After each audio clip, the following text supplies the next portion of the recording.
Hey, everybody. Welcome to the LitRPG podcast. I am Ramon Mejia, and you already got a sneak peek at my guest because I forgot that I had the camera on him first. With me today is the author of one of the first LitRPG dungeon series on Amazon, The Slime Dungeon Chronicles. It's been called a truly inspired work, a pure genius, and a great piece of LitRPG by its readers. Welcome the man, the myth, the legend, Jeffrey Falcon Logue, or Falcon to his friends. Hello. So there he is, everybody. Jeffrey Falcon Logue, or Falcon to everybody. Thank you a lot, man, for coming on the show and talking about your series, your LitRPG series, The Slime Dungeon Chronicles. I've read your first two books. Big fan. I guess you're the first person to publish a dungeon story on Amazon, as far as I'm aware, in our genre. I've seen some other things that are similar on like Royal Road and some of the places, but hey, you have the distinction of being the first on Amazon, man. So congrats. Thank you. Okay, so we'll begin our interview with the same basic question we ask every author. For people who are not familiar with you or your works, my friend, can you tell me a little bit about yourself and your background? Okay, my name is Jeffrey Falcon Logue. I got the nickname Falcon back in high school. That's one of those band stories I'm not going to go into, but I am a student going to Clemson University. We are in the midst of celebrations, as some of you guys may know. I recently switched to a English major from a genetics major. So I am pretty well versed in biology, and I've decided my passion in life is writing. So I've switched to that to help improve that. Awesome, man. That's a really big switch, though. I would imagine it's to a new slew of prerequisites and classes, and not everything would transfer over to your new major, man. So that's a really big leap as far as like a devotion of time. So Yeah. good for But, you. you got to do what you find happiness in and what motivates you. You can make a lot of money with something, but if you're unhappy, then you're going to have a short life. Yeah, no, I absolutely agree that pursuing the things you're passionate about not only are better for you, your mental health and your physical health, but they're also just better for everyone else, because your product is going to be much better when it's something you care about as opposed to something you just kind of do. So I think it's a great choice, and I definitely hope the new major works out for you. Thank you. Okay, so thank you very much for the background information. That's honestly the most succinct background story anyone has ever given me on any of these interviews, and that's like, oh, that's pretty cool. Okay. So next question then. Writing. You're a writer. You write in the genre called LitRPG. Your first book is called The Slime Dungeon Chronicles. Can you tell me a little bit about like a brief summary for people who don't know what the story is about? How would you give them your elevator pitch for your story? For Slime Dungeon. Okay. For Slime Dungeon, that was a story I wrote back in November of 2015. At the time, it was written because the dungeon genre was starting to get a little popular on Royal Road. My story, which actually came about as a result of another story I wrote, the ending was about a person who got turned into a dungeon mind. So with this one, I said, I want to make a dungeon story, my own dungeon story. So then I thought, what monster do I want to put in there? All the other dungeon stories are like ecosystems. So I said, I want one monster. I only have to worry about one thing. And I chose slimes because nobody ever talks about slimes. Yeah. So the basic summary of the story is a person in our world passes away, and by the wonders of magical fantasy reincarnation, his soul ends up in another world and is placed inside of a crystal that is turning into a dungeon core. So from then, he has to grow and become a dungeon. And he does this by working with his new partner, a dungeon pixie named Claire. Together, they work together to create the best dungeon they can, to eat as many people as they can, and have fun about it all the way. Yeah, it's a wonderful story, and I think most unique things about it, for I highly doubt that anybody who's not already into LitRPG or into like real world stories has ever heard of this kind of story at all. On the Royal Road, you said I agree, is becoming more popular on the Royal Road or Wattpad and online stories. I think the very first couple came from other countries like Japan or Russia, but a lot of those stories are themed around, like you said, biomes, hive minds, things like that. They take a very alien approach to the dungeon mindset, like it's an alien species in a lot of different ways, and your approach of putting your human mind in there makes it a lot more relatable. And I loved, I guess, the thing that drew me into your story at the first time was it's a slime. I'm like, that's the weakest monster in most RPGs or JRPGs, and you made it the core badass monster of the dungeon. And I loved that humorous aspect of it, which is what drew me personally to picking up your book and paying hard cash to read it on Amazon. So Whoa, good job hold on. Yeah. It's not that expensive. Don't throw that at me. No, but people really pay money for it. So yeah, something draws them to it, right? Some aspect made them say, I'm going to part with my hard-earned money. And for me, that's what it was. It was that it was unique, that it was special, and like, oh, this is cool and interesting, and I'm willing to go the whole way through it. So that's, to me, that's something that can draw in other audience members. That it's a very unique story, and I think it's kind of cool. Thank you. Thanks a lot, man. So that's a really good summary. I appreciate that. Let's talk a little bit about some of your characters in your story then. Your main, I'd say there are two main characters. The slime dungeon itself, Doc, right, and the pixie Claire. And I actually have to say, comment real quick. I think I have the same intro you do. Like my character for Adventures of Terra, he's reincarnated and he has a fairy guide. Her name is Mary. But I'm like, okay, that's the extent of our similarities. I think a lot of like LitRPG authors choose that kind of theme because it's an easy way to introducing a world. Yeah. So I just have to say, me and you, man, same intro. Good job. I will expect royalty costs later. I hope you're kidding. I am. Okay, I know. Okay, so tell me about your character, Doc and Claire. They're the main characters of your story, I would say. What makes them special? Well, they're both special. Doc is more special than Claire. Doc is a species of monster known as a dungeon. As a dungeon, his original body is that of a crystal that has the ability to manipulate mana. If you can imagine a bit of evolution, you have I've talked about these in my story, a mana stone, which has an element of some sort, firestone, darkstone, etc. Eventually, there's a mutation because all sorts of things happen underground. And what happens underground stays underground. And it gains the ability to manipulate that mana around it.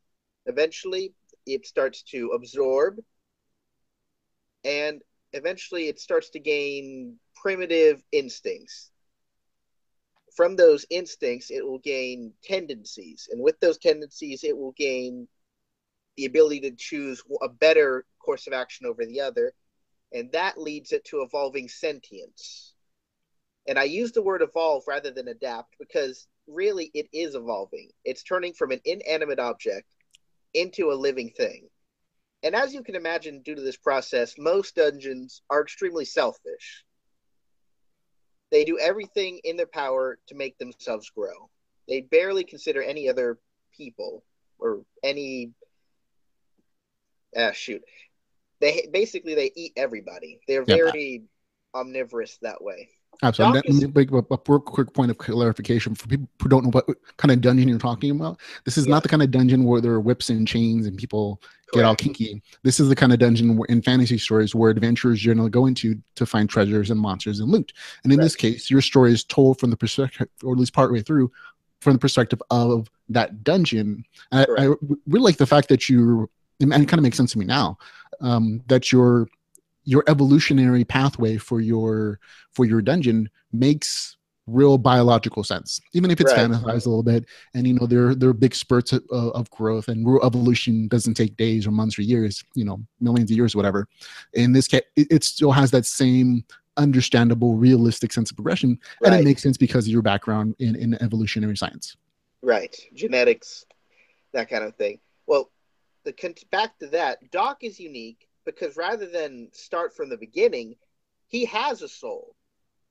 Dungeons don't really get souls most of the time. Souls are granted by the gods in this world. If it does form, then it's a very unique process, and there's normally some sign of revelation, right? A big light in the sky, like, oh my gosh, a miracle has occurred. Somebody made their own soul, and that might be a thing in later books. Hint, hint. But Doc, his soul was placed in a core. Now, as familiar with the reincarnation genre as most people are, then and your story doesn't have that too much in it. But most souls, when they reincarnate, lose their memories. Doc loses his memories, so in the very beginning of the book, he has some of them before they disappear. You can tell in the rest of the story he no longer remembers his past life, but his soul still has all that all that experience it gained from his previous life, which is why he can learn things quickly. He's able to adapt like a person rather than a baby. But he has no experience, so Right. he doesn't know things. He's very childish in that regard. So in the first book, he's a newborn. In the second book, he's still learning. In this third book, he's going to have gained some maturity. We're going to talk about that later. Claire is also unique. Claire is a race that I created. This is my race, Dungeon Pixie. It's a species of pixie that have evolved to coexist with dungeons. This happened some point in the past. Some pixie fled, and a cunning dungeon made a pact with it, binding it like a symbiotic mutualistic relationship. They can't hurt the other, and they help the other. Now, when that pixie had children, they inherited the pact, not with the original dungeon, but to choose their own dungeon. And also, as a result, their species changed over time to become what's today an underground pixie. Right. I will get it around in future books, but I've mentioned that Claire wouldn't live very long if she left Doc for a long period of time. That's because the sun would eventually kill her, actually. She needs his magic to stay alive if she leaves the dungeon. Okay, perfect. Yeah, those are great answers. I like the influence of evolutionary adaptation, changing uh, monster species qualities over time because of some, in this case, a magical event, an evolution. Again, it has a nice sense of realism and a kind of twist to other kinds of these fortifications. And you are correct. My reincarnation is only reincarnation in the loosest sense in the word. He might as well, I might as well have said he was magically teleported, and that would have been just as accurate. Mm-hmm. Okay, so we have a little bit of information about your main characters, Doc and Claire, and you've given us a little bit of insight into the behind the scenes process of your thinking of how Doc changes and evolves and creates. He gathers energy from the things that they eat or the creatures that they kill. Right. And of course, the more complicated those creatures are, the more energy he gets, and the more he can do within his dungeon as that source of energy and fuel. And of course, as he devours, he grows like any creature. Right. I am going to correct can, you on that. Energy is more something Dakota uses. Yes. I rely on mana. The different systems is sort of going to play out in a soon to be adventure. Okay, and you're mentioning Dakota Kraut. He's the other author who's writing a dungeon story on Amazon. His is called the Divine Dungeon series. Yep. I have his book right now somewhere, but you two are not in competition. I believe you guys are buddies, right? We're buddies, but his reviews exceeded mine, so I have a bit of competition with him now for pride. Hey, that's a perfectly fine thing to do. Competitiveness seems like the American pastime, so it's perfectly acceptable to have friendly competition. But you want to for the folks that have asked before, these guys like each other. They're not haters. Our community is very very welcoming and congratulatory of other authors. They write similar-ish stories. Yeah, and he has told me that my story did help him write his, which I can appreciate, and I want to help other authors do the same thing. Yeah, absolutely. We're all inspired by somebody. I know I myself, and I at the beginning of my story, I took ideas from everybody, any kind of LitRPG that I loved, and I'm like, okay, I'm going to use this one and this one and this one, and eventually it became its own thing as the story progresses. But very much in the beginning for me, as a writer, as a first-time writer especially, I was like, I have no idea what I'm doing, but this is where I'm going to start, and we all have to start somewhere, and we're often inspired by the things that we love. So I think it's a compliment.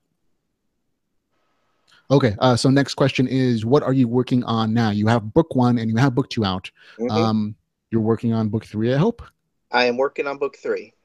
I'm halfway done through book 3 in both writing and editing. I'm doing both at the same time now. It's coming along well. I've reached the halfway point in the book, and you've seen in the past books, once the halfway point gets hit, I start building up to that final battle. Okay, perfect. And the nice thing though, and this is a bit of a spoiler, book 3 is going to end on a bit of a cliffhanger. not a severe cliffhanger, not like throw the torches at me, but enough to like to be continued. Okay. Is there someone hanging off an actual cliff? There are no cliffs on the plains. Okay, good. Because I mean that was a huge criticism of Valorant Kong's last book, or a couple books ago, where he literally had somebody as a cliffhanger hanging somebody off of a cliff. I'm like, I just have to ask, just to clarify, since he wrote that, it's a question I have to ask. I know that is. Why would you do that to your audience? I think that's what every audience member asks whenever they get a cliffhanger. It's like, you are a cool author, my friend. Give me the next book and I'll forgive you. Yep. So that's what I'm currently working on. And I'm working on getting an Audible version of book 1 done. I have somebody I like. He's agreed to start working on it. It should take about a month and then a couple of weeks of processing. So that's in the process. I have no control over that now. Perfect. So we'll ask the big question right off the bat. When can we expect book 3 to hit the shelves? I expect to have book 3 completely written by the end of January. And if the editing process keeps working as swiftly as it's been, probably about the same time done. So mid-February, generous. Maybe the end of the second week. Okay, so I will say tentatively a February release date, just so people don't get up in arms if you happen to miss the mid part of that. We'll say that happened last time. Yeah, which is why we'll give a much bigger window. February release date tentatively, and from what you told me about the Audible release schedule, it looks like end of February, beginning of March release date, depending on how fast Audible, processes their file stuff. Yep. And that's going to be Audible for just book 1, right? Just book 1. And I've never used Audible. If it works out, then I'll have him do book 2 too, and book 3, et cetera, et cetera.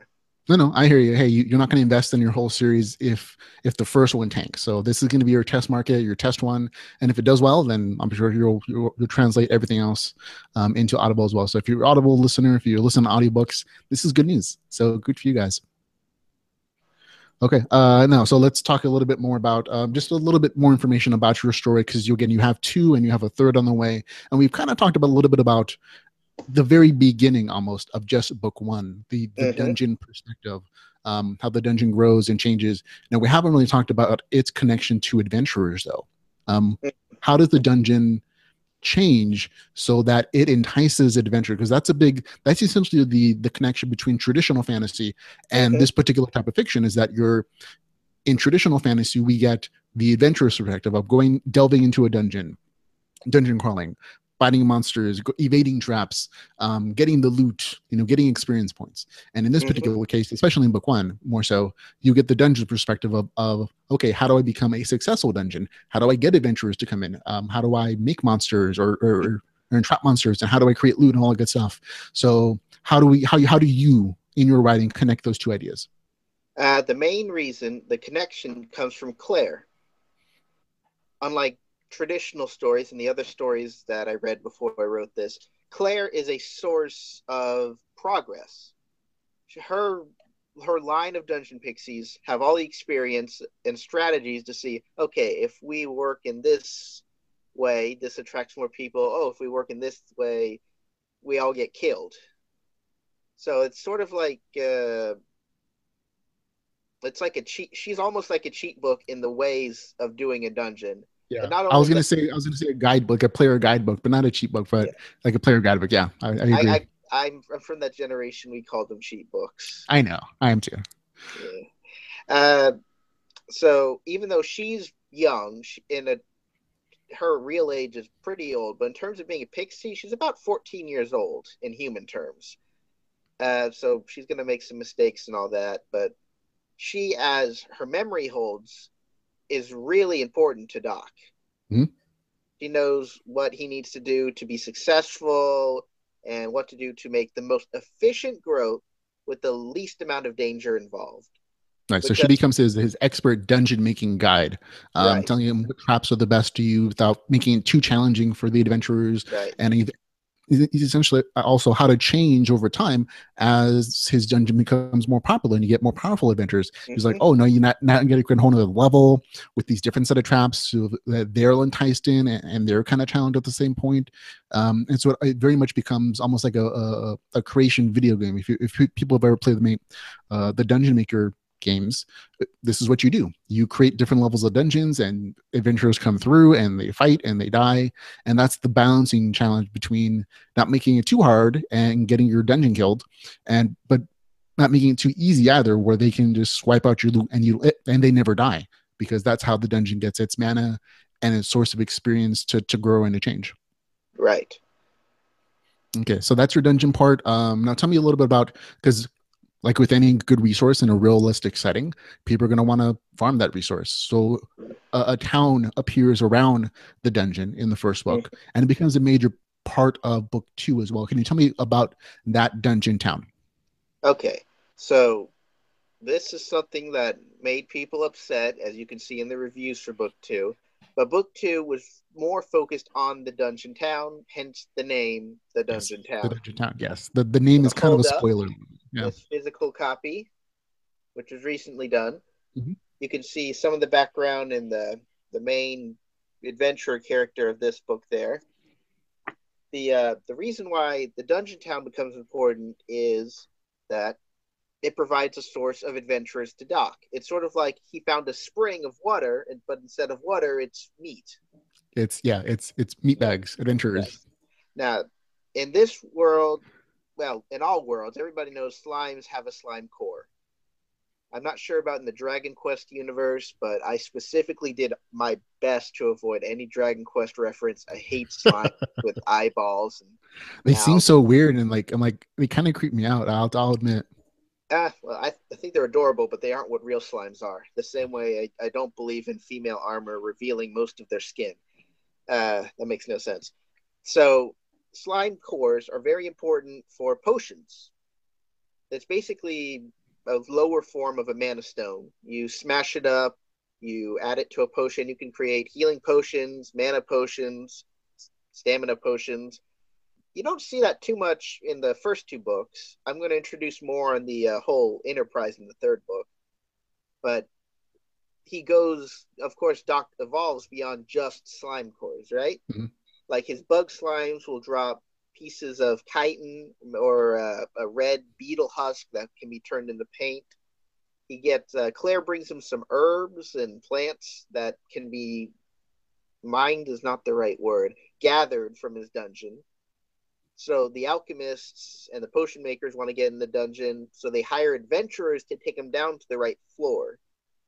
So that becomes that process, hires them to protect them. So adventurers now they can hunt in the dungeon, they can protect the miners. That's also in book two. They can help out around the town, and they can do guard duty. So all this is provided by Doc. If he was not there, this whole town would become a ghost town. He's the backbone of the town. And in the first book, when I wrote it, people complained I didn't focus on world building. So I focused on world building in the second book, and people complained I did too much world building.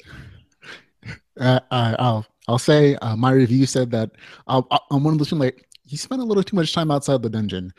So I'll freely admit that I kind of fall into that crowd. I liked your story, but to me, in book one that made it super special was the dungeon part. So Right. I hear what they're saying, but I also see your point of view as an author. Like you're like, I did what you said. Why are you mad at me again? Well, it had to happen. Yeah, And it then absolutely is. the third book that I'm writing will be mostly Doc, but there still are going to be important things happening in the dungeon town. Good, good. I'm absolutely glad to hear that you're returning more of a focus to the dungeon, because I think that to me that there's plenty of stories about towns in my opinion, but there Right. aren't as many stories about dungeons, and I think that's where you have a special opportunity to tell a very unique story. And I think that's the core of what people loved a lot about book one, and that's what made it special to me. But that's my opinion as a reader, more of an author. I do like your description of the town. If I can make an analogy that might sum it up a little bit better, in the same way that in the Western United States, when there was a gold rush, towns sprang up out of nowhere around the mining community and mines in gold mining. Town that spring up, resources would be gathered, and once those resources were spent, that town disappeared. They became ghost town. And very much the same way, your dungeon and dungeons in this world are valuable resources for the exact reasons that you spoke about. They provide alchemical materials, potions, magic, armor.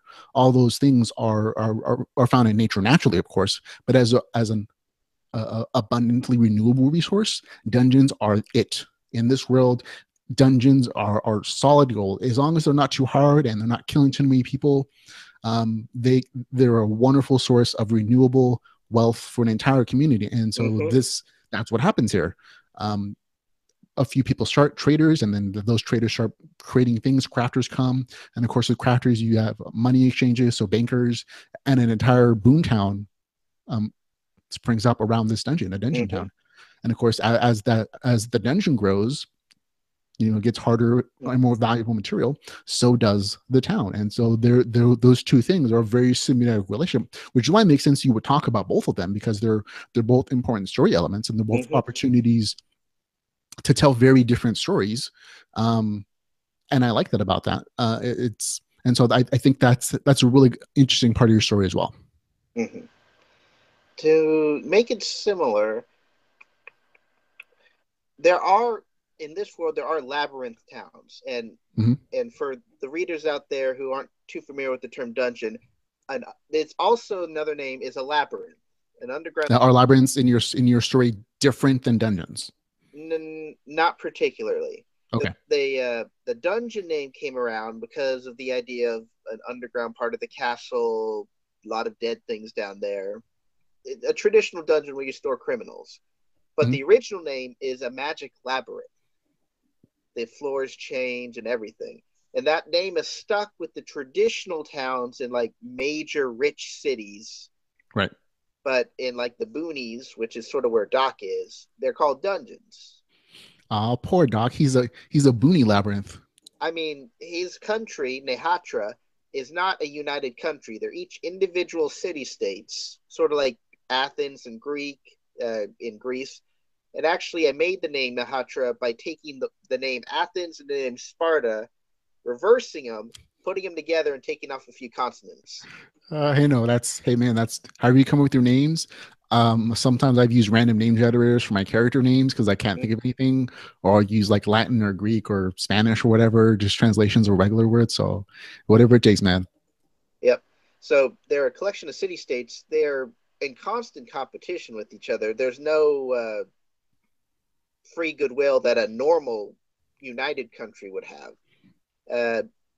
Kind of like the European Union, but less rich. Okay, that's a nice see that bit of world building knowledge right there. I think that's beautiful. It's succinct, but it adds depth to the world as a whole without like being its own story necessarily. I think that's a good bit of information. I would just drop that in your story if you haven't already. But let's see. Next question though, we're going to switch a little bit from your stories a little bit into your genre. You write in a genre. Do you consider yourself a LitRPG author? I should ask first. That is a very tricky question. Oh.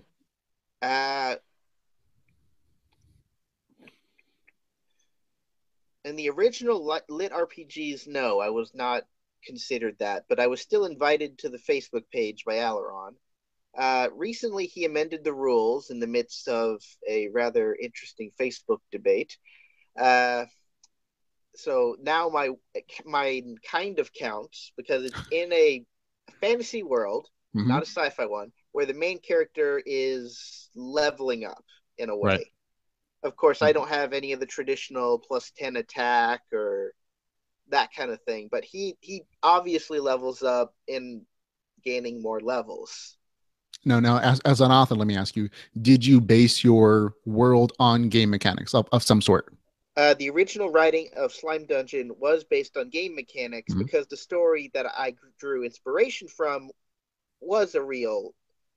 At the time, I called it virtual reality story Okay. rather than lit RPG is a new term even for me still. Uh, Not sure where it came from actually, but the original book was based in a game world, Hmm. so some of my things came from there. But when I was rewriting the first book, I took out a bunch of the stuff. You can still see like the blue screens are left over from that, but Yeah.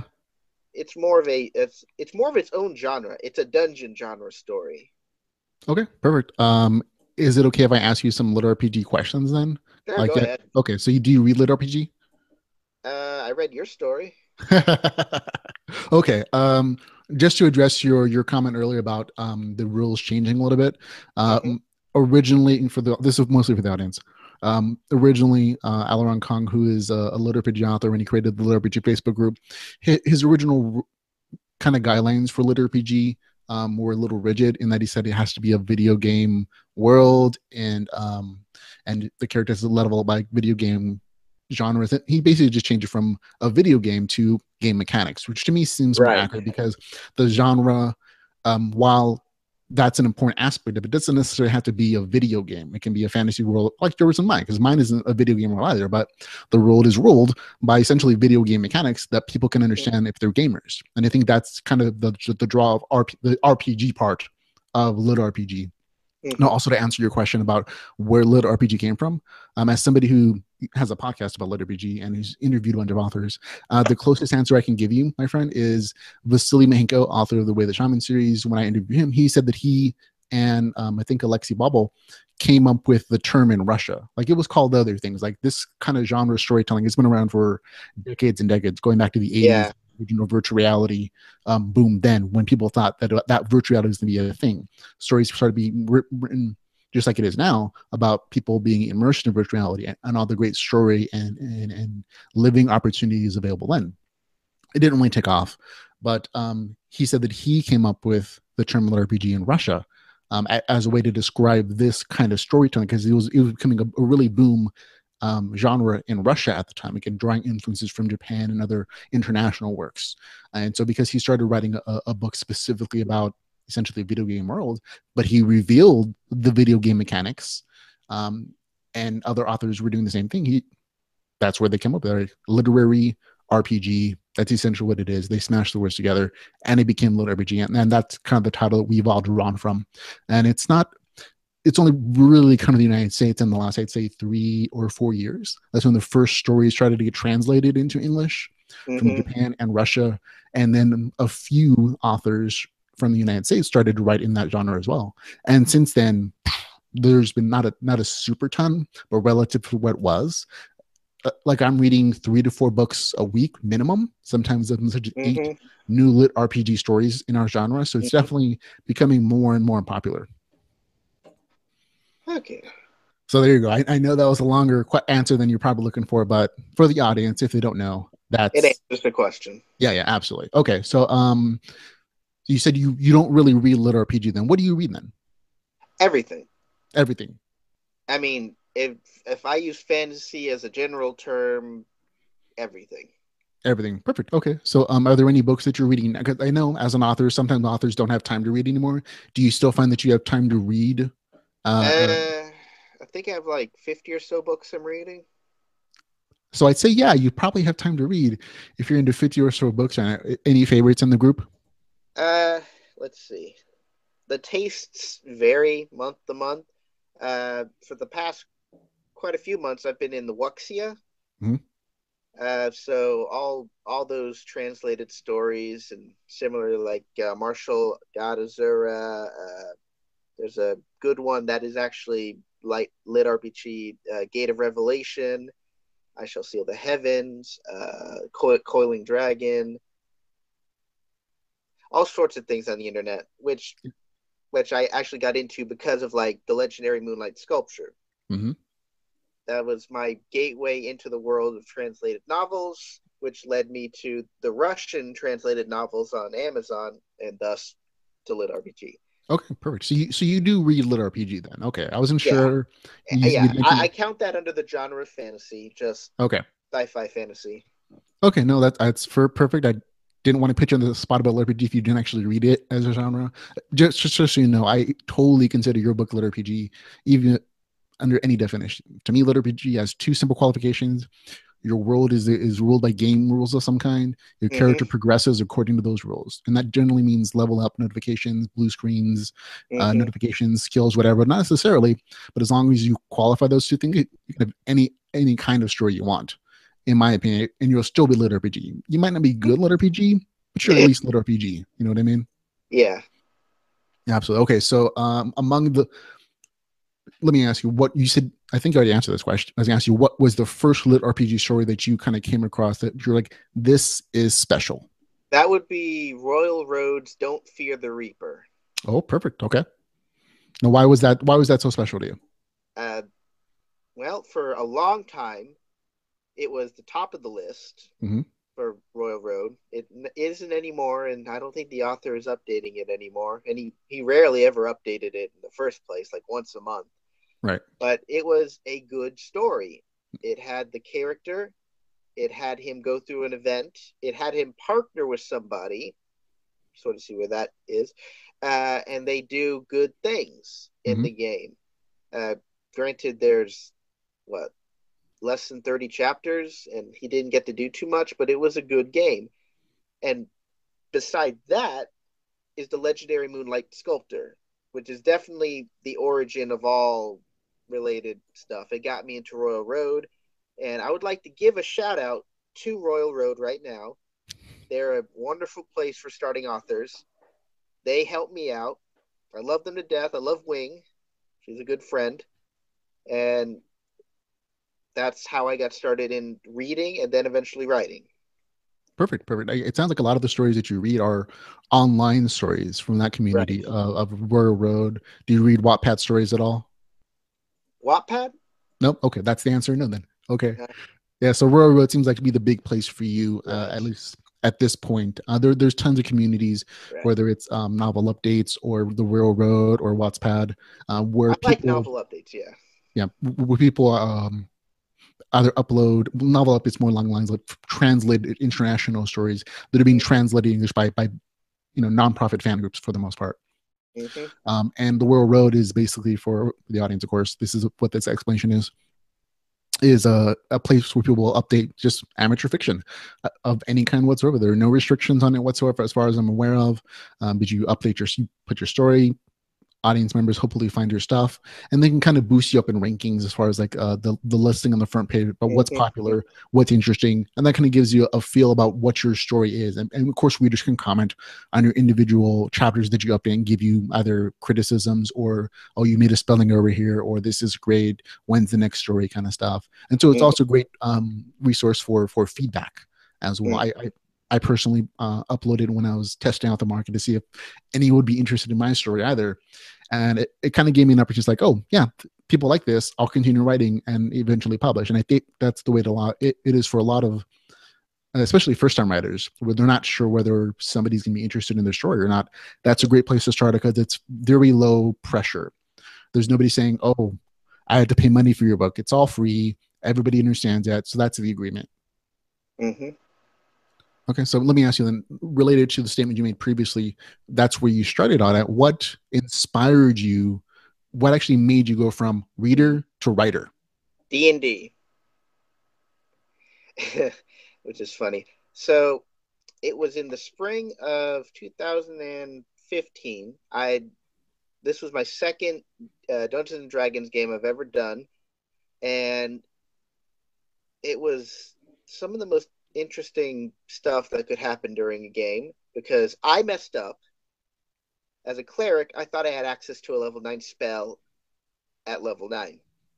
And only reason I went from level 1 to level 9 is because I encouraged my Minotaur friend to destroy this part of the world, in a completely unforeseen accident that involved magic, gravity, and a large hole in the ground. So let me ask this sounds like such a fascinating story. I have to get a few more details from you. Okay, so you weren't running the campaign. You were a No, player. Okay, I so was the gnome cleric. you're a gnome cleric here. And just for folks who this is Dungeons and Dragons is a tabletop role playing game where they roll dice, have character sheets. He's kind of essentially the real life version of what we write in LitRPG. That's what this is, folks. And so a lot of people draw inspiration from this for their stories. So I personally have never played a Dungeons and Dragons tabletop game, and I'm sadder for it because I draw a lot of information from the rule books, which I read all of them all. I just can never find a group. So I hear you, man, like this being your second thing and like kind of making some errors. But I'm curious, like, so you went from level what, like 1 to 9 overnight because of like one event? Is that what happened? We wiped out like over 250 hydras in a single blow, and also Okay. wiped out the ecosystem and destroyed the underground water. It was a disaster. It Holy, was a major disaster. We changed the entire landscape at level. It may not have been level 1. It may have been level 3 or 4 because we were from the Underdark. yeah. Yeah, I'm hearing you that's like and this can only really happen in like a flexible game like Dungeons and Dragons or like When in you a roll a story. 20 on that. Yeah, you this would never happen like a real video game because the rules would prevent this kind of stuff. But like flexible storytelling that Dungeons and Dragons allows, like this can totally happen. Like you can, oh my God, did your DM like hate you guys, or was he like, oh my God, you guys are He threw his amazing? head there like, congratulations, you destroyed this part of the world. Yep. I was like, I had an entire story for you guys to do underground where you just cut off all paths back to your city for 50 miles. No, I could only imagine his face. And he's like, you jerks! I can't believe you. The Yeah. entire campaign is done. Thanks a lot. Here's your experience So, points. Go home. so the point being is from there, Okay. I misunderstood something, so I thought I had a level 9 spell. And I turned animals into people and had Yeah. them work as our slaves and servants. And then they had children that were half people, half animal. Basically, everything I'm telling you, that was my first story. When after we finished the campaign, I wrote it on Royal Road as my first story. It's called The Adventures of Valgrim, who is the name of my particular character. Yeah. It was honestly pretty crappy. I think to this day I only have 50 followers. It sounds absolutely fascinating to me, man. I gotta say, I want to go read it now. Is this still on the It's Royal Road? not that good. It's still there. It's not that good. Some chapters like 500 words. First author, for your other authors out there, 2,000 words is a good goal to go for a chapter length. I hope to reach that goal someday, my friend. My sometimes my chapters are really short. That's just my writing schedule, but I hear you. Yeah. Anyway, back to that. So I wrote that. I got decent feedback, more like it was interesting, not that it was good. Yeah. And that led to my first major story on Royal Road. It's called Hero of Naught.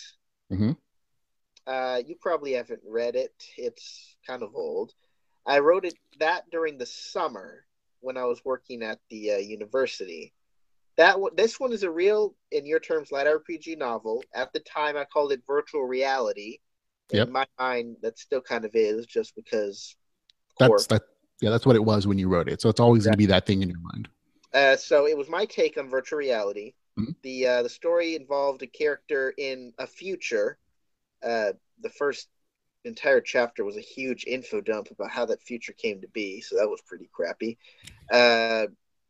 And he's in a virtual world, and he gets wrecked, and he ends up horribly paralyzed, and he has to live in the virtual world. Okay, so there's like a real life correlation between like the actual damage and real life damage. Then is that what you're? Yeah, in real life, that he could only move his head. He got beat up by bullies. So he was paralyzed in real life. Yes. And so he goes into virtual reality, like, oh look, I can move my legs and arms again, and then he gets beat up again in the virtual reality game. Is that what you did? No. Well, it was supposed to be a dark story, but yeah, this sounds dark.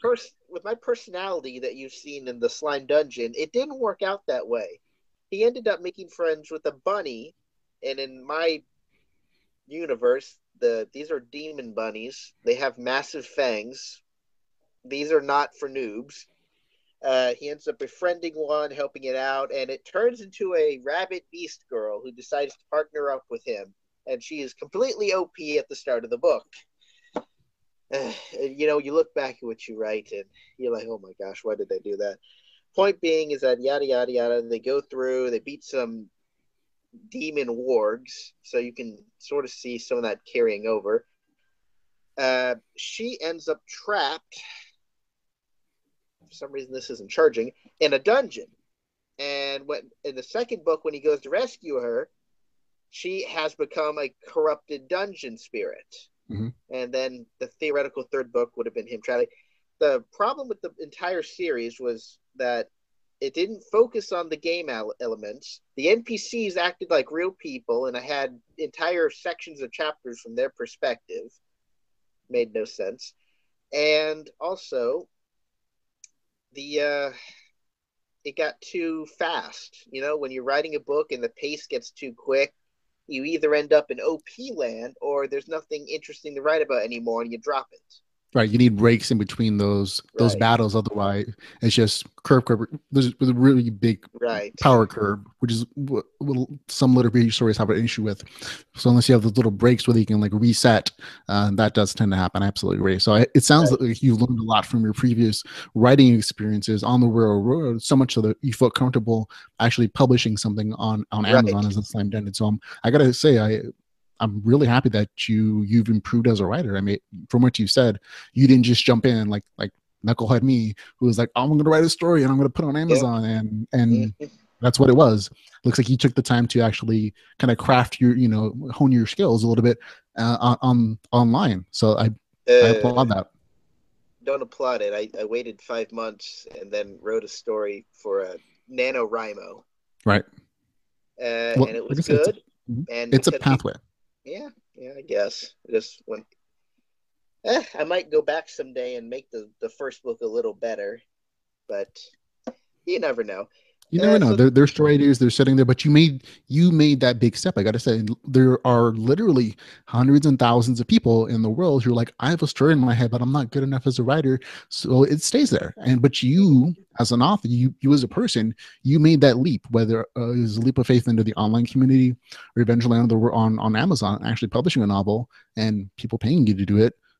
That leap is not something that everybody does, and so it's totally admirable, and it's okay to say you did something special that not everybody does or can. okay. Thank you very much for the information about your beginnings as an author. Now, going back to just some writer details about how you write, what's your schedule like? Tell me about your methodology as a writer. Do you have like a set schedule you do, like 1,000 words every day or something? How do you what's your process as a writer? That would depend on what time of the year I'm writing. Uh, Back when I wrote book two, for instance, I wrote a chapter, went to work, came back home, wrote another chapter, knocked that out in half a month. Back when I wrote book one, I wrote a chapter a day. Right now, well, I didn't really write the first 15 chapters in a set period of time because I kept taking breaks for school. Right. Uh, I'm going to try to finish this book by writing a chapter a day, and if that doesn't work out, then I'll make it up on the weekends to at most two a day. And I so can when you do say a chapter, you're saying you write approximately 2,000 words a day or per chapter? at least 2,000 is what I try to go for. Sometimes I'll write half a chapter at 2,000 words and the other half in another 2,000. It just makes a big chapter. So, Right. but Okay. try to write 2,000 words a day is the goal in the end. Perfect. That sounds like a really ambitious schedule. I don't know that I could write 2,000 words a day. Like some really good days when I have like a really great story idea, like it's easy. But other days it's like I don't feel like writing descriptions for items or the telling about the descriptions of the room or something. So it's a little bit Yeah, harder for me. I consider that part of the work, and I didn't start off doing it that Yeah. way. At NaNoWriMo, I had to write at least 1,667 words every day to meet the deadline qualifications for the contest. Mm. So I just upgraded that to an even 2,000 And book 1 was 62,000 words. Book 2 is 84,000 words. And while I thought that was big, all these big lit RPG authors have like almost double that. Like I know Travis has got huge amount of words. I said that wrong, but it doesn't matter. No, his words are very hugely massive. I agree. No, like my story is like 120,000 words. I'm just a wordy guy, I guess. No, in all honesty, I See what I think mean? yeah, that's just me though. Like my chapters are really a bunch of sub chapters that are smaller. Like my sub chapters are usually at least 1,000 words each, but I Mm-hmm. split them on like larger chapters that end being like 10,000 words, like a piece in like 10,000 word chapters that's easily 100,000 words, and that's kind of how I gauge my goal of like what I wanted to write as far as like lengthwise goes. But that's just my brain being an amateur. Like I literally had never written anything creative in my entire life before I wrote the story, so I didn't really have any boundaries or guidelines to kind of go through. So that's just what I did, man. It's not a, other authors write other things. I think other authors who write smaller, more compact stories are just better editors, because a lot of the stuff that I wrote or just like, this isn't really necessary. Like it's great, like it's a great word count, and it's not like it's unnecessary. Like it adds something to the genre and to the story, of course. But other authors are like, there's a lot of unnecessary stuff here that kind of slows down your story a little bit. And so I think just because your story is smaller, just less of a word, doesn't mean you're a worse writer. It's just maybe you're a better editor than some of the longer books like mine. Eh, well, a good goal for any starting author is that the first Harry Potter book is about 60,000 words. Yeah, If just aim for that for your first book, you're golden. absolutely. I wish I could squeeze my story into 60,000 words, though. It requires, like I said, I don't really have like a ton of editing skills. I barely have writing skills. So to trim it out that much, I don't know that it's possible for me. Like right now, I'm, I'm close to 20,000 words and I'm still in my first chapter. I think I might have to break it up into two separate things just so it makes a little 1,000 more. words for one chapter? I told you, man. I'm not a real writer. I'm just a guy who writes stories. So, like my first scene, like my first progressive scene is like, it's literally coming up on like 20,000 words. And in my brain, this is like one chapter, and I might break it up into two, but in my brain, it's like, oh, in my brain, I'm writing the first chapter, and I haven't done like a ton. Like I don't want to spoil the story, but like I've accomplished a few things. I've reminded my audience about like what happened Yeah. in the last book, and I've set up like, okay, this is the world that we're going into because they're traveling to a new place. So I have to do like descriptions about that and create emotional setup. Like, oh, because I remind myself that not everybody's going to have read the first book, so I have to describe at least a little bit about who these characters are and why they're doing this one thing. And so maybe it's too wordy, but it's kind of all I know how to do. Nah, it seems to fit you. Yeah, I agree. I agree absolutely with you, man. Okay, so we talked a little about your structure. What kind of writer are I'm in talking to writers? I tend to categorize them as two types, and while this is very broad, either as an outliner, somebody who has everything plotted out in advance, or as a pantser. It's you fly by the seat of your pants and you kind of make up the story as you write it. Which one are I you? use the same two categories. I have planned authors and inspirational Yeah. authors. I am primarily an inspirational author. Okay. I do not plan out the individual chapters that I write. I might plan out like the end plot points Mm-hmm. or the or a general idea, but when I type, it's I just say my fingers are typing the story. My brain has zero control over anything past the current word I'm typing.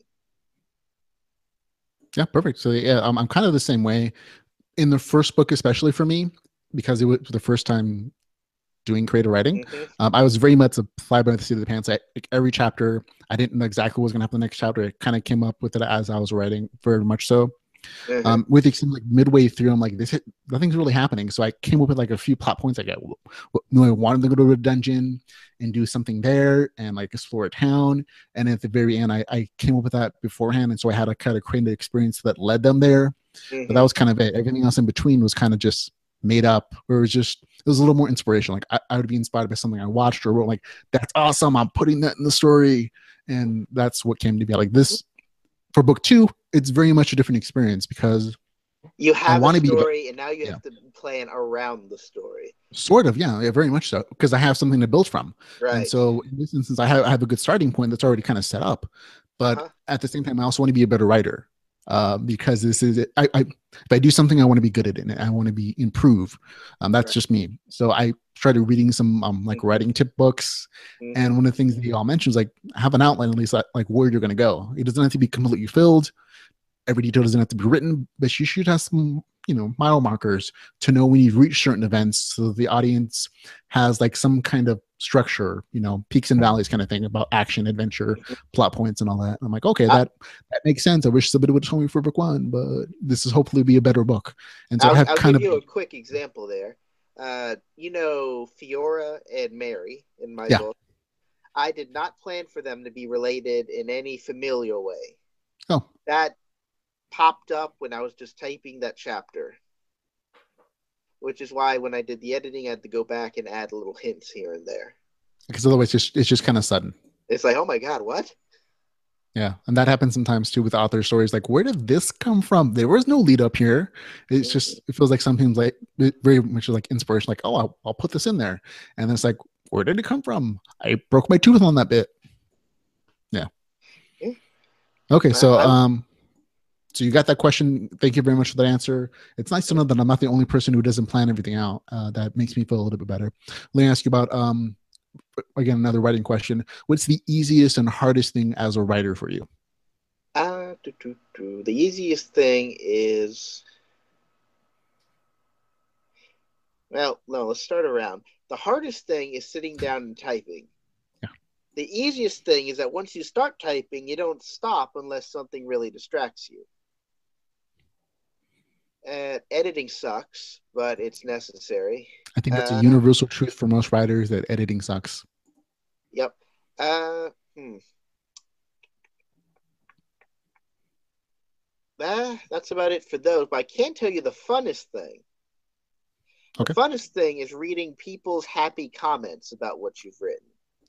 And I'm not 100% sure if you're being facetious, but uh, comments are very interesting. They're at least good feedback, if nothing else. Mm-hmm. They give you a nice uh, point of view from your reader's viewpoint, like whether this story idea works or whether it's a giant plot hole or whether they first saw it because it was too obvious. Mm-hmm. I personally actually really love the beta reader's feedback. Not so much everybody's feedback in the entire world, which is what you get sometimes on the rural road. Sometimes it's just like people being mean to be mean. They're trolls. Uh, But the community's done pretty well on there. yeah, I say this to defend them, not to interrupt you. I apologize for that. no, I'm not saying they're a bad community. Quite the Yeah. opposite. Like 99% of the people on Road Road are really constructive. They're like really supportive. They're like, hey, good job. When's the next chapter? Appreciate it. Or, hey, I like this idea. Or like, Mm-hmm. I have this question about your story. Like, what's the details behind? Like, they're legitimately curious. But like that 1% sticks in my brain every single time I get like some trolley comment. And they're like, this is the worst story in the world. You should go die. And I'm like, Yeah, that was completely unnecessary, jerk. that happened to me, and my rank suffered as a result of all the bad reviews, and I've never recovered. Poor Blaze seems to be going through that at the moment, if Facebook is to be believed. Is he? I don't know that that's quite the case. I gave him a great review. Were you talking about his story, the Luckstat Secret of the Old One, or like Delvers LLC? I think his new one, the Luckstat one. Really? All it takes is one person to hate, and Oh then yeah. it's like everybody who hates falls in behind them, and they add their fuel to the fire. Well, that's too bad. I haven't read that on Amazon personally. I really liked his story. I had criticisms like all stories that I read and that I Yeah. review. I have, this could be done better. It's not never negative, but it's like I would have liked to seen this or this, but I love these things especially. That's the kind of reviewer I am in general. Yep. But not everybody's like that. Some people, and maybe as an author, honestly, as an author, I don't read the reviews. I don't read the 1-star reviews specifically because they'll just stick in my mind like a burr, and I can't get rid of them. And that's just me as a human being. Yeah. I'm cool with criticism, like especially if it's constructive criticism. Like this could be done better, but like just like the whole troll Hate, comments, I'm like, no, hate I'll is not avoid them. useful. Yeah, they're not beneficial, and so I Mm-hmm. just kind of avoid those kind of things. That's just me. But Yeah. it saddens me to see that an author I like and I consider a friend is is getting some of those negative comments. But hey, every reader has the right to give an opinion, Yep, that's true. especially if Unfortunate you're as it paying money for your is. stuff, Yeah. Okay. On to the next question. Writer's block, my friend. Do you ever get writer's block? I mean, if you're talking about whenever I don't feel like writing, then a lot. Oh, that I think that's the general state of writers. Like they almost never feel like writing, but once you start, it's just like it flows.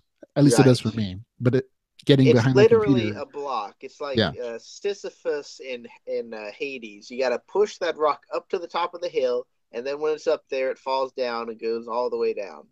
Okay. So do you actually ever get writers like do you ever get stuck for story ideas? Oh, if it no, not for story ideas. Mostly just the actual writing process. Hmm. I think that's a benefit over uh, planned writers as opposed to inspirational. You don't necessarily need an idea to start. You just need to push yourself, and your fingers will give you that inspiration to start. But Okay. planned See, writers, I think, have it easier because once they have an idea, yeah. it's a lot easier for them to start writing.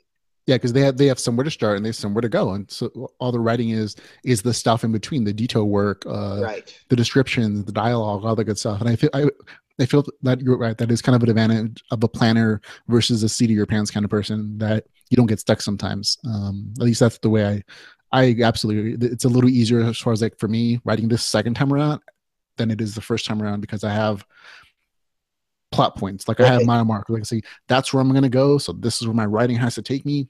And while I still struggle for the detail work, like the descriptions and how people get there. It's much easier when you have a place to go in mind. You have, you can plan your path out at that point. But if you Mm-hmm. don't have that goal, you don't have absolutely any idea where your story's going. Then it's like it's hard to kind of conceptualize it and make those ideas that are floating around your brain into a Mm-hmm. concrete story.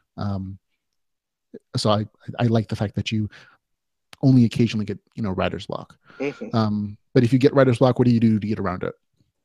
I wait until it's gone. Hey, that's perfect. I know some Uh, some authors are like a nice Coke and gin works for me, my friend. Sometimes I need a kick in the pants. Yeah. What's your kick in the pants? Uh, Family or readers. Readers. That's a big thing, especially for I think that's one of the things I like about the online community, especially if you're publishing on a regular basis on something like Royal Road, where people are expecting the next chapter on a regular basis. They Mm-hmm. kind of give you motivation saying, hey, where's the next story? I love your stuff, but where is it? Where is it? Where is it? Where is it? And at some point you're like, okay, here it is. Mm-hmm. And I think Blaze Corp, the guy we're talking about, who's the author of Delvers LLC and Secret of the Old One series, which he just published, kind of felt the same way. But his point of view is very much from Patreon. He set up a Patreon account, which is a way for readers or content creators to get paid for their work through voluntary monthly donations from their reader bank or from their users. And so because of that monetary pressure, even if it's only a couple bucks, he feels kind of an obligation to his readers saying, okay, you're literally giving me money, even if it's like a buck or two, to write you something. So I feel that pressure to write. Mm-hmm. And so I think that that's his part of his motivation in continuing that regular process. But for every author has to find their own motivation. Mm-hmm. Okay, perfect. So we got writer's block. Okay, perfect. We've talked about some of your reading habits already. Oh, publishing. This is a good question for just writers in general. You are Okay. publishing on both the Royal Road and you're Yes. self-publishing on Amazon. Is there a Yes. particular reason you chose to go the self-publishing route as opposed to traditional publishers? Because I was shot down. Oh, okay. Did you really submit something to like a real publisher and they didn't like it? I sent the original Hero of Not In. In retrospect, of course, it was going to get shot down. Uh, I tried Slime Dungeon, but nobody was interested in the idea. Uh, I considered, paying to publish for a while. Oh, like the vanity publisher thing? Sort of like that, yeah. Okay. But then I had no money, so that didn't work out. So then I Yep. just I just did it through Amazon because it was free. And uh, Scott Cawthon. Remind me of what he wrote. He is an author of a variety of Scott related stories like Galactic Fist of Legend, uh, I, uh, I know who Galatea you're talking about. Crystallium. Is is his writer name Scott Coffin or is like Scotty Munch or something? Wait, what? Scott Cawthon's the creator of Five Nights at Freddy's. Shoot. It's That's okay, man. I embarrassing. get names mixed up all the time. I know who you're talking about, though. Okay, so Yeah, go on. the other Scott. Oh, this is embarrassing. He is. I consider him a friend. No, no, he's a nice guy. I know exactly what you're talking about. Yeah. Yeah. I actually I had the opportunity to help him when he was writing Galactica Crystallium. I can never pronounce that. I actually helped create monster evolution charts for him. Oh, So that's you nice of can, you. which sort of inherited in the slime dungeon, but I created a variety of monster girl related things. Uh, he published on Amazon, and I did ask him for a little advice, and he said he liked it, and I decided to take a chance because nobody was going to do it traditionally. I didn't have any money to do it third party, so might as well do it myself. Perfect. That's a great answer. And I think that's the answer for a lot of LitRPG authors like myself who are not role writer. I mean, I don't think of myself as a role writer. I'm just a guy who wrote a story in my brain and got lucky. Hey, you have Um, the suit. That's the other part. Although it's not in my author, well, I think it is in my author page actually. But yeah, I got the suit to go along with it. Mm-hmm. That's the exact reason I self-publish is that I didn't think traditional publishers aren't interested in LitRPG currently. They're becoming Mm-hmm. more so as they realize there are dollars there. And the third party publishing, like the vanity publishing, where you're paying to get your book put out there, is just out of the reach of most first-time authors because they don't have money. They're real people with real jobs and they have real bills.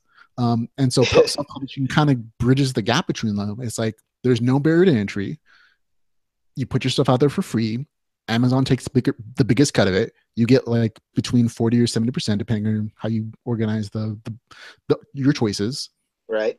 And you get that as royalties. And so it works out for Amazon. They get the bulk of the money. You get a really steady income. If you went with like a traditional publisher, I hear it's something along the lines of anywhere between royalty rates of 10 to 30 or 40% at the max. Yeah, that's So you kind of correct. get the same deal. It's just that, real publisher, traditional publisher does all the legwork of marketing and, Right. all that stuff. And as a sub publisher, you got to be that person yourself. You got to do your own marketing. And if you're not lucky enough to have like an in with the crowd, like us as LitRPG authors, we just kind of put our stuff on and they grab it before we even like really Right. recognize that they're there. It's really hard and difficult and challenging, and some people have to make a living this way, and so they search for different markets to self-publish, which is what's happening currently. We're getting a lot of new, sometimes great, sometimes not so nice authors into LitRPG community, and we hope they all do well, but we also hope they also serve the community from a place of good nature, passion, and Mm-hmm. but we That's know that not everybody's going to be that way. Yeah. But I that remember when I first sorry. no, go on. When I remember when I first put out Slime Dungeon, that was early 2016. There wasn't a lot up there in Nope. terms of video game stories or uh really any big things at all. Let's see, there was like End Online. Uh there was shoot. There was Way the Shaman. There was What's his name? Live, What's his name? Play What's to his name? Live, Way the Shaman, or Play to Live. No, let's see. It was by Brent. Brett Roth. You mean the Wrath of the Yeah, Dragon? yeah. And David.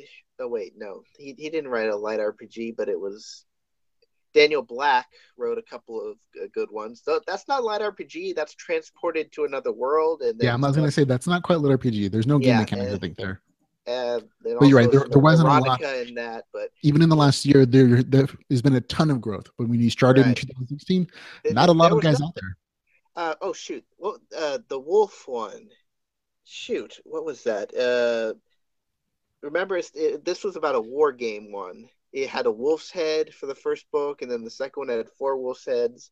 Oh, you mean that the futuristic one, Yeah, World of War. I believe this. I kind of do this, man. 20 yeah, hours a week, yeah, seven, and yeah, and so then this D. is like, Ross. I think yeah, D. Ross had his first one or two books out which was the Play from to Live series, Russia. right? Yeah. Yep. So there was not a lot out there. So that's one of the main reasons why I don't think Slime Dungeon was part of that because they were all very obviously video games Yeah, they were very much virtual worlds. reality video game Right. based kind of lit RPG. So I understand what you're saying.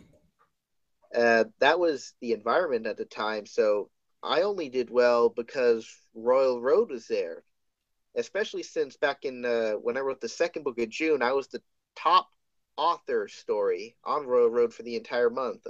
Like 500,000 people read the story. Naturally, I have since lost that popularity, and because of the trolls, I am way down in the polls. But still a good story in my opinion. But that's the only way I was able to market it. Right? I don't know that many people in real life. I especially even know less people willing to, as you said at the very beginning of this interview, spend my cold hard cash on a new series. Yeah, So absolutely. I think one of the big things that Amazon has for as far as a benefit for writers, especially new authors, is the Kindle Unlimited program. Yeah. If you're not coming from an established user base like on the Royal Road, where you have 500,000 readers subscribing to your store on a regular basis, it's hard to have.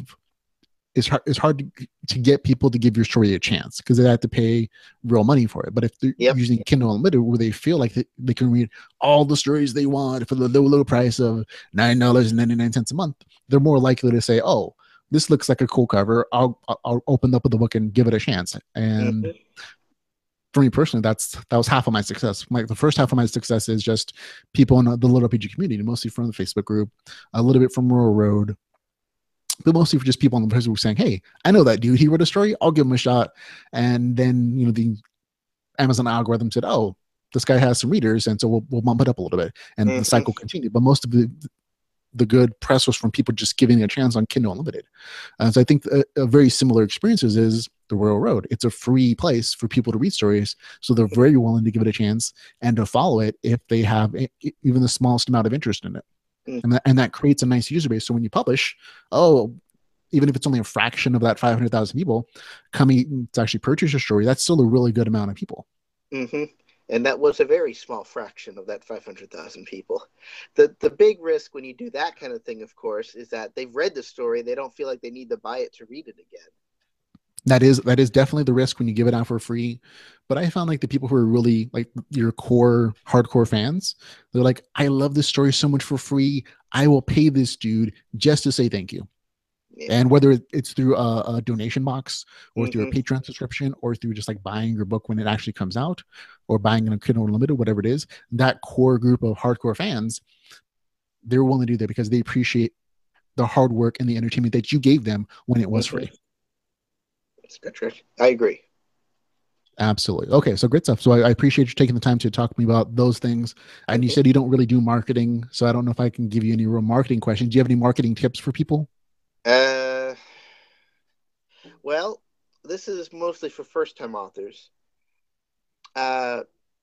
If you have written a story and you don't know if people like it, then a site like Royal Road, or you've given some other ones, Novel Updates, Wattpad, and if people like your story, and I would judge this about, let's see, I had over 2,000 followers, and as you can see, 2,000, 500,000, not everybody follows your stuff.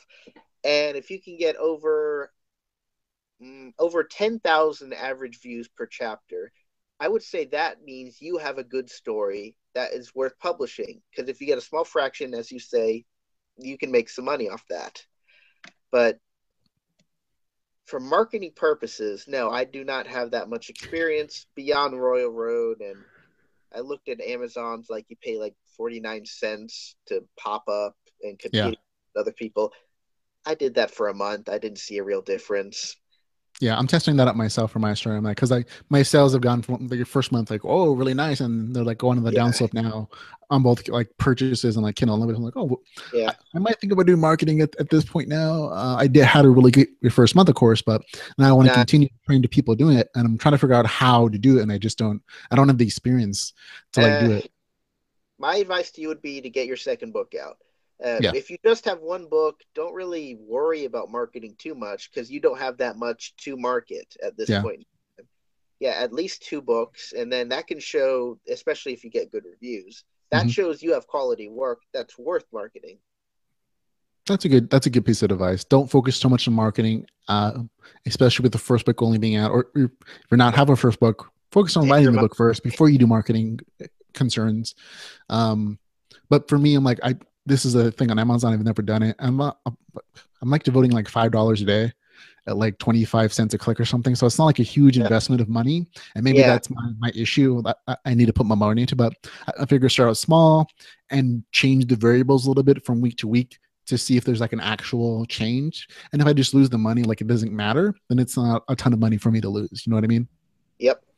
So I think that's also like if you're going to test something out, test it in small batches. Fiverr is a great place to test marketing tools or like marketing opportunities because they're $5 a piece. Mm-hmm. Social media is for free, so I think that's also a great place. Like our Facebook group, LitRPG, is where our authors and our readers kind of meet. So it's kind of Mm-hmm. a natural place to like say, here's a book, go read it if you like it. But it's also a place that you're going to get reamed if it's not really LitRPG and you're just trying to be a user, or if it's a bad LitRPG story. People are going to say, don't read this, and so your sales aren't going to increase from that particular aspect. Um, but also Twitter, other places like blogs are also. I know a lot of authors. This is just something I'm discovering as I'm like researching this stuff. Like a lot of authors use newsletters or like email chains or like email letter lists. Is that something you do? No. No? Okay. Just curious because it was something like, is that something I'm supposed to be doing? When I read like other people talking about it, either on Facebook or like in books about or like podcasts about marketing, like their big thing is like, oh, you have to have like this 100,000 list of email subscribers so you can send out your newsletter blast when your new book comes out, and that'll be a thing for you. And that might be a very good marketing tool. I just don't have experience with it. So like I have a LitRPG newsletter that goes through my site for like Geek Bites podcast, and I put up a thing there so I can send people emails about like new LitRPG stuff. But I have like 30 subscribers, and so for me, it's like I'm okay with that. Like I'm really okay with like only 30 people signing for the newsletter because they get the same information on the podcast. It's just they get like a day early. But for I feel like people are interested in a thing, I'll provide the opportunity for them. But for me, the newsletter thing is not like a major source of reader interest. For me, it's Facebook. It's like maybe an author page that I have, and that's kind of growing. I think I have 60 followers on the author page, which is not a huge deal either. But I figure like that's a better opportunity in the era of social media for people to get instantaneous updates and to check back on a regular basis because it shows up in your feed and you're already on Facebook anyway. So I think that is increasingly becoming a new opportunity for authors to connect to their readers, not just through emails that might get filtered out. So I'm glad you agree. Sorry, I kind of go on my own tangents. Okay, so those are all the author questions that I have. Here's one more question about new authors that I kind of came up based upon some of the stuff happening online and new authors coming in. You've had success as a LitRPG author. Okay, so be based on the recent influx of new authors to the LitRPG market, I think whether they're successful or not, there have been a lot. So if you could give another author one piece of advice specifically about writing in the LitRPG genre, what would it be? Please find more people to read your book Oh, you before mean you as beta publish readers? it. As like beta readers, or like, Yeah. okay, that's actually amazingly good because they can test the right, because a lot of people come from other genres, but they have different things that they write about, whether it's a romance novel genre or thrillers or whatever. And each one of those genres have their own things that they have to be successful or to be interesting to those readers. Mm-hmm. And LitRPG is no different. But if you're coming from those other genres, you're used to writing in a certain style. And if you try to translate them directly into RPG, it doesn't seem to work because we expect different things, and we're more permissive with other things that we don't care about. We're really cool with like small grammar errors or spelling errors as a community, but we're not Mm-hmm. cool with like you not including game mechanics, or just making it a virtual reality fantasy. Like we'll call you out and say, this is not RPG, this is video game fiction, or this is, this Mm-hmm. is just portal fantasy, that kind of stuff. So I think you're right Uh, that them testing with the market first on either Royal Road or through a beta reader group is a really good way for them to test their ideas. I like that. Another one. Please don't write in the eyes of a culture you do not understand. There's too many people these days like trying to make a Japanese anime when they don't understand how the Japanese live. They've never really watched anime. That's always an issue for me. Like that's not what happens. That's weird. Why are you writing like So that? girls don't Yeah. run. Girls don't run around and. Uh, Well, that's about it for that. Or they're getting like certain tropes incorrectly like stated. Like Yeah, they'll watch like one harem anime and think that's all the anime in the world or something. Yeah, I've seen that too. yeah. It's like real life doesn't work that way. Majority of animes don't work that way. Yeah. If they do, it's just because that's what people in America translate. Or or Uh, because it's that genre specific. Like there's a genre of anime that's yeah, harem anime, and that's cool. It also kind of leads into hentai a little bit for that kind of yeah, stuff. So it's a yeah, tricky thing to get correct without getting too lewd. And some authors don't understand that. It's the same with any creative yeah, process. Like you need a really wide base of information before you can start like grabbing tropes that work for you as an author, which is another piece of advice I would say. Read as much LitRPG as possible before you don't just read one story and say that's how it goes, because that's not how it works for everybody. It's very much, there are a lot of different little things that we've all kind of gathered as readers, that we've decided I like this enough to put it in my own story. But we read, like me personally, I read in the last year and a half that I been doing the podcast or been doing a review, so like easily 300 books, like real full-on Amazon books or Royal Road stories. And so for me, going from reader to writer, that was a big foundation for me to draw from. And also 25-30 years of gaming experience was also a goal, a thing to draw from as far as a LitRPG author. And some authors don't have that background. They've never been gamers. They've never gone into anime or really read LitRPG, and so it's harder for them. I'm not saying it's impossible, but it's a bigger challenge for them because they don't have that basis of literally decades of experience in this kind of fictional geek community and culture. And so it's an extra challenge for them to kind of get it right and to please the audience. But if they put the work into it, they can totally do it. It's just a more yeah, challenging experience that sometimes I think they don't get. They see this genre as, oh, people are spending money, I'm going to write in that community and they're going to give me all their dollars. And that's yeah. not really the case. Don't write a Star Wars story after watching Star Trek. Yeah, that is amazingly accurate. I love that. Thank you very much. Okay, so those are all my author questions, man. We've already been talking for a great big long time. So we're going to go into the few questions from the audience, and then we're going to wrap it up. Okay. Okay. Questions from the audience. We're going to begin with Travis Hoselton. I hope I'm saying it right, man. I apologize if I'm not. He has a couple questions for you. He has three in particular. When is the next book? We kind of answered that already. So February release date, tentative, audiobook, end of February, March. Is that okay to say? Yeah. Okay, so we're cool because you don't have like an official pre-order thing on Amazon, so it's a little tentative at this moment. Okay, here's a question you can answer though. How many books do you have planned for your series? Eh. I'm like, is he deciding now at this instant how many books he's gonna have? Uh, At least three, obviously. I was gonna throw out 10. Okay, is that like a serious answer? Like you actually have stories planned for 10, or that's like, oh, if I stay interested, 10 books. Eh, it would likely go beyond 10.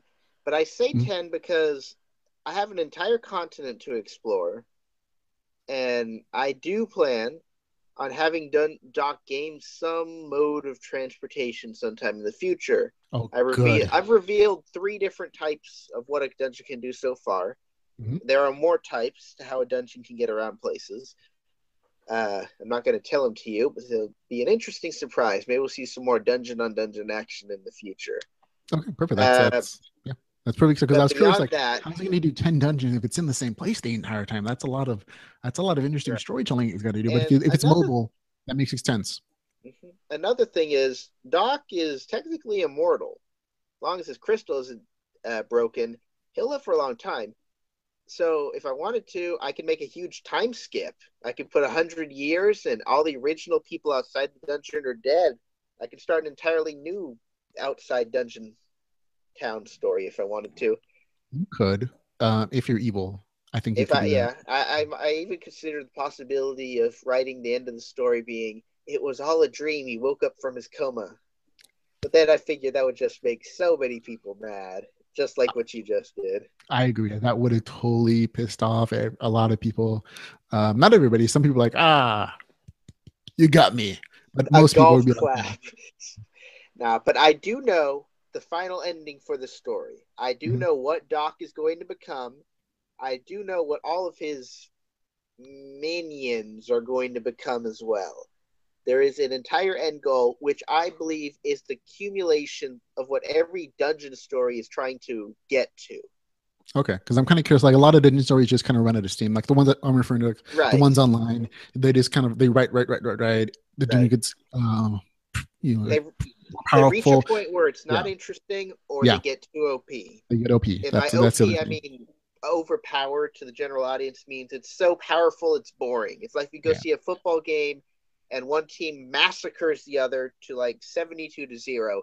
It's not interesting anymore. yeah, It's not fun. Or it's, another example is like you play Overwatch and you have aimbot on the entire time. You kill everybody, become a master rank.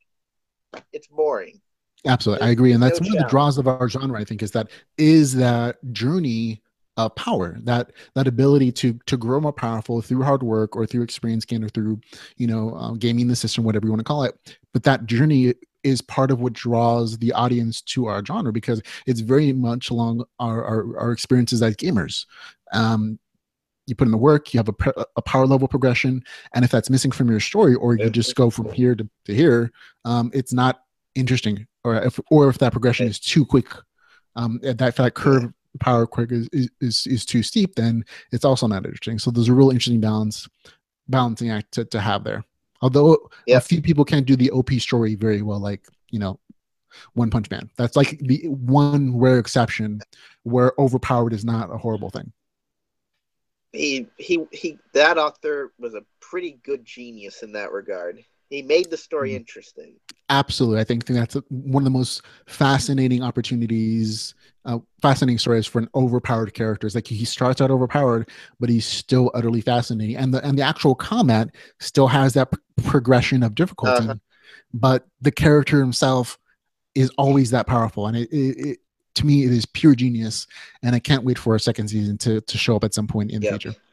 To say I wanted to base my story progression around my favorite story, One Piece. One Piece is by far one of my favorite things to read or watch. Anime is also good. And that author has been writing the story for 15 plus years now. He actually married his wife as she was cosplaying as Nami. That's always a plus for us authors. You get to Uh, write, you get to mirror your character. That is a writer's dream, my friend.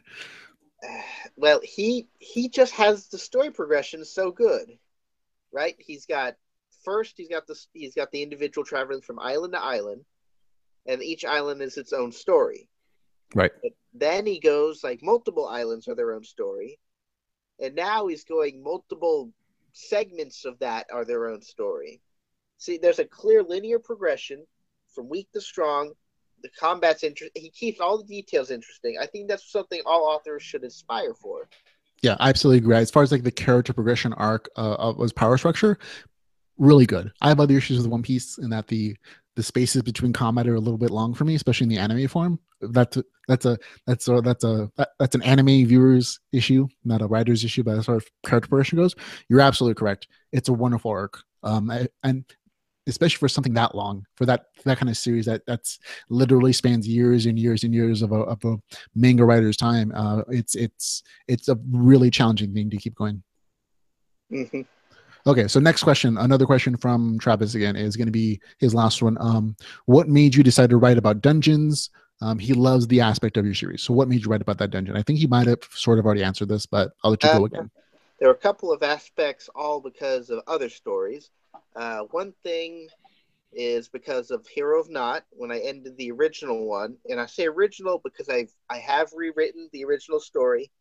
It's new concepts, same characters, and I will be publishing that eventually later this year. Just Ooh, anyway, so the end of the original book two of that series was has one of the main protagonist friends become a dungeon. So add 4 months of not writing really anything, and then you know what, that was interesting. And on Royal Road, there were a couple of other interesting ones out. There was a Hold in the Wall by Groupie, who deleted that, unfortunately. That was also Harem, by the way. There was, let's see, VR Draco did one. He ended up going to OP land, but it was good beyond that. Let's see. And there were at least two more that I can no longer remember. Master of Dungeon. Yep, that one's really good. I talked to the author before, Justin Miller. He yeah. He says he plans to publish that at some point. He but needs to finish it first.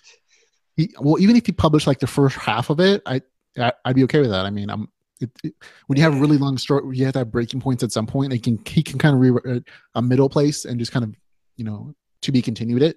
But he's kind of disappeared off the map. I'm a little concerned personally that I haven't heard back from him in a while. We were supposed to do like an interview, and like some personal stuff I haven't heard back from him since. So I'm like, I don't know if something happened or if he just lost interest in it or whatever. But I love that story as well. Yeah. Okay, there's another one I don't remember. And then basically, the short answer is you were inspired by other writers to write your own dungeon story because you were a massive fan of the dungeon story genre. Is that fair to say? That's fair to say. And I wanted to see how to properly progress a dungeon story, so it didn't end up in OP land. So you were the I can do better, and you did better. I'm not sure I can do better. I want to do better. Okay, that's fair. That's fair, man. But I mean, that kind of motivation is not uncommon. I talked to Aloran Kong as an interview. That was basically his motivation. It was like, I kind of have a strum in my head. I've been reading a bunch of LitRPG, but I felt like I could do something better than some of the crap I read. And he put out a story. And for a lot of authors, it's the same thing. It's like, I want to do something better. I love this genre so much. I want to put good stuff out there because I'm reading some not so great stuff occasionally. And they were content takers and they wanted to be a creator. And that same motivation is the same for some people. Yep. And also, as I mentioned, Scotty Fulci's, I helped create the monster chart over there. Yep. It was a big inspiration for you, yeah. For his monster Pokemon harem girl story, which he does some really interesting storylines. Yeah, he has some he's erotic, special. We'll just summarize that. No, we can say it. We can call it erotic LitRPG fiction. I think that's appropriate, and a lot of it's published, and so he put it out there for that audience, which is totally cool. But it also kind of cross sections LitRPG. So if you're a fan of both, I mean, that's definitely the writer you want to go to. Yeah. So I helped create a bunch of evolution charts, and I personally enjoyed working on monsters and how they would evolve, get stronger, different aspects. By the way, my character, Dr. Falcon, is in that particular story. Dr. Falcon is in a couple of Royal Road related stories. Dive is one, I think. I'm not sure if it's still there. Anyway, so evolutions and dungeons, I put them together and I said, well, what is something I can play around with that nobody else uses as a monster and that I can do whatever the heck I want with it for evolutions? And the answer was slimes. Then Japanese slimes, everybody thinks of Dragon Quest. American slimes, nobody really thinks about it. But in D&D, they're like monsters you don't mess with. They kill everything. So I mixed a little of both. Okay, perfect. And you made it your own, basically. So that's good. You answered that question plenty. I thank you very much. You kind of also unintentionally answered Justin Johansson's question, which was, will you ever return to Hero of the Night? Of the Knot? The Knot? The Hero of Knot? Hero of Knot. Okay, Hero of Knot. So it's not the, okay, yes. Sorry. I have the 20 chapters of the first book rewrite done. So it's pretty close to completion already. Finish writing that, rewrite some of the early parts now that I have more writing experience. And put it on Amazon and should be good to go before the summer. I do not have a date at all for it at this point. Okay, so this is more of a long-term project then for you. Right, but I do plan on working on it once book 3 is out. Okay, that's perfectly fair. Solid answer, Justin Johansson. You have your answer, my friend. Okay, now I have a couple questions, just as a reader, less as like an interviewer. What new slimes can we expect to see in book 3? Ooh, well, I'm going to give you some fun stuff. we have the introduction of Tier 3 slimes in Book 3 as part of his evolution. Tier 3 slimes are different because he can't make the slimes evolve past Tier 2. Right, because he has to evolve first, right? And then he can evolve his monsters. Right. With Tier 3 and above monsters, for slimes specifically, they have to eat something that triggers the evolution now. Oh. So before he could say, I can force this slime to evolve and herb slime will become a jungle slime. Right. Well, now beyond the jungle slime, it's got to eat something specifically. And I'm not going to tell you that, but I will tell you one. The mimic slimes have eaten a lot of shed warg fur. And they have since become furry slimes. That sounds interesting. That even sounds like it can go into to Scott's erotic stuff as a furry kind of title for the slime category. You might want to let him use that one too. Not that kind of furry. Not that kind of furry. We're gonna leave that to something else. When I say furry, I mean a glob of fur that moves without bones, so it's hideous to look at. It's okay. Plus, it has the fun ability to open its mouth and create slime-hardened teeth about the size of a dagger. Okay. That is a very unique combination of characteristics, I have to say.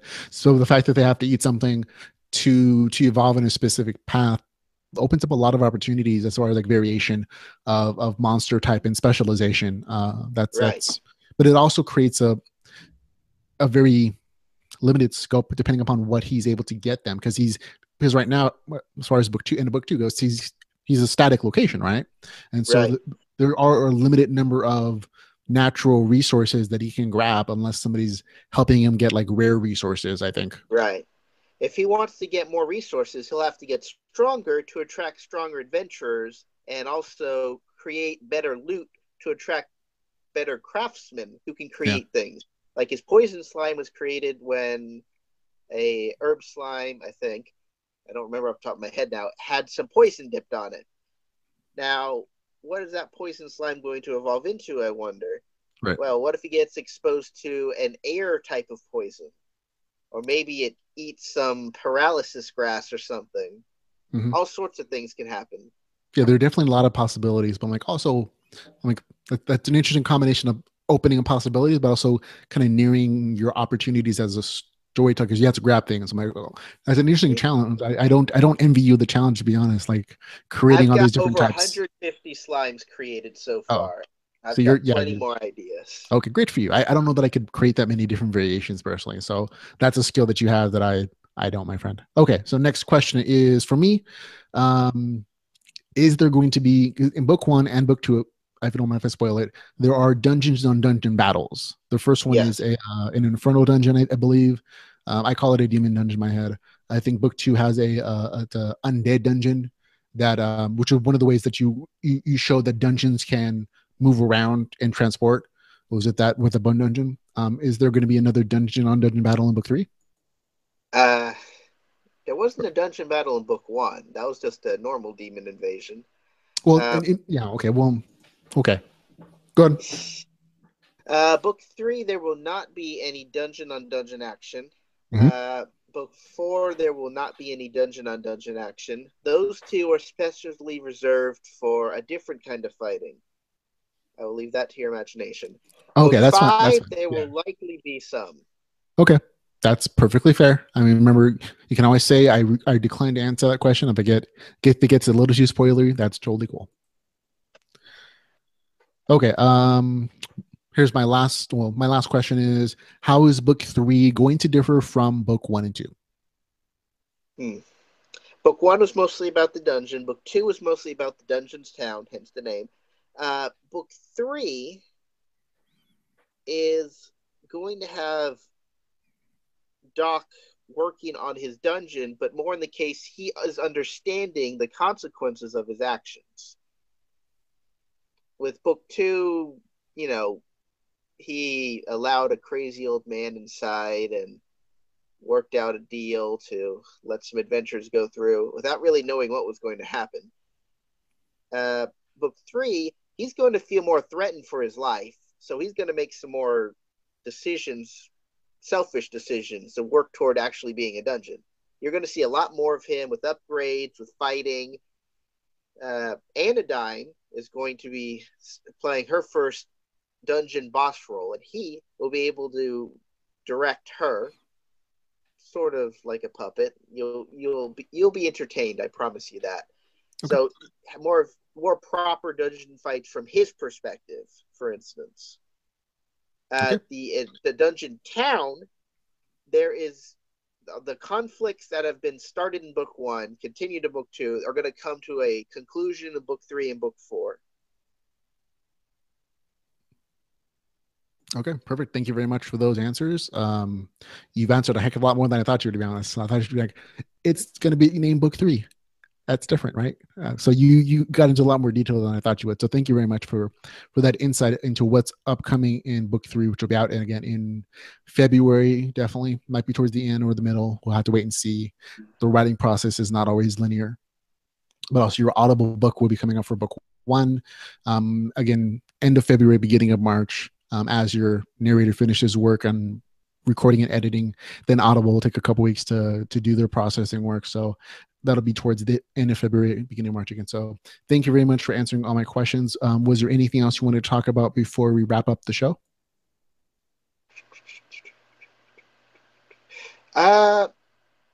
Dakota and I, he's the author of Divine Dungeon.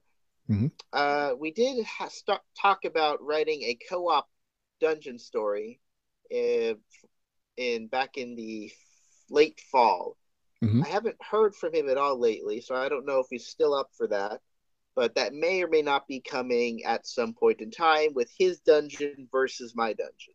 Now, is this just going to be like a free, like non-canon fictional story of like your two dungeons like meeting somewhere and going head to head, or is this going to be like canon, like your dungeons happen to exist in the same world? It is going to be canon for my story, at least. Okay.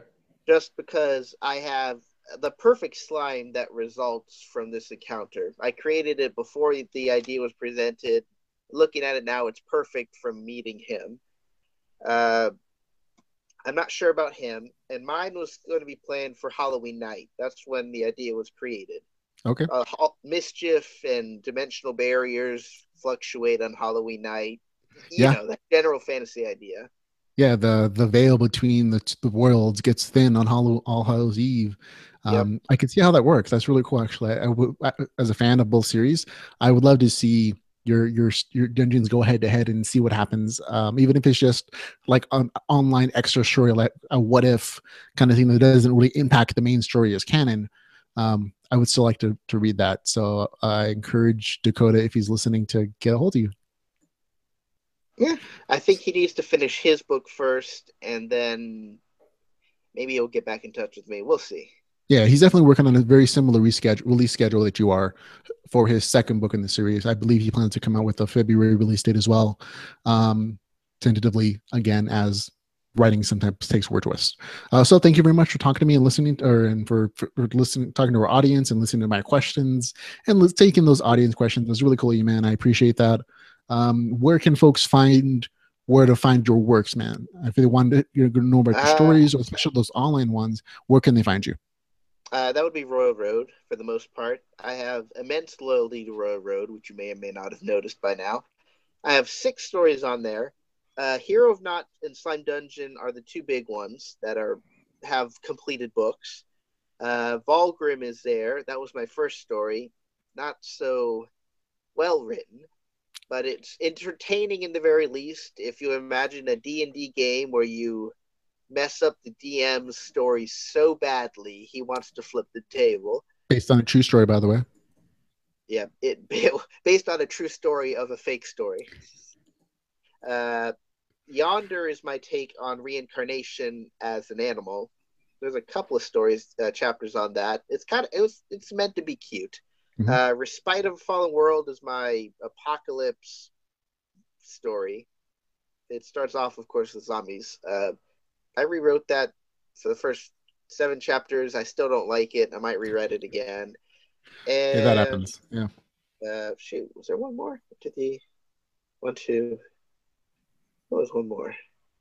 Now, just for folks who know, what your author name on the road is not Jeffrey. What's your road name author Falcon name? 167. On most electronic profiles of anything you'll find, it will be Falcon 167 or a variety of number variants of that. That Okay. is my username for most things. I just couldn't get it as an author name for legal reasons. Okay, so there you go. That should be your, yeah. It would be weird to, she said, written by a Falcon. I don't know that Amazon would be cool with that. I used R.A. Mejia. I think they were cool with that, but whatever. Okay, so thank you very much. You also on the Road. You have an Amazon page. We'll have links in the show notes too. We'll have all the book links to your stuff from Amazon, and the Road on the show notes to the podcast. So guys, look for that in the show notes if you're interested in finding out more about Falcon's writing. And of course, he has a Goodreads page, which every author, whether they want it or not, has on there as well. So thank you very much again for talking to me, for talking to our viewers and answering all my questions. We've been talking for hours and hours, literally. So we'll end the podcast here and just say thank you very much. If you want to say goodbye to everybody real quick. Stay classy. There you go. And for the LitRPG podcast, I am Ramon Mejia, folks. And remember, until we meet again, go read some LitRPG.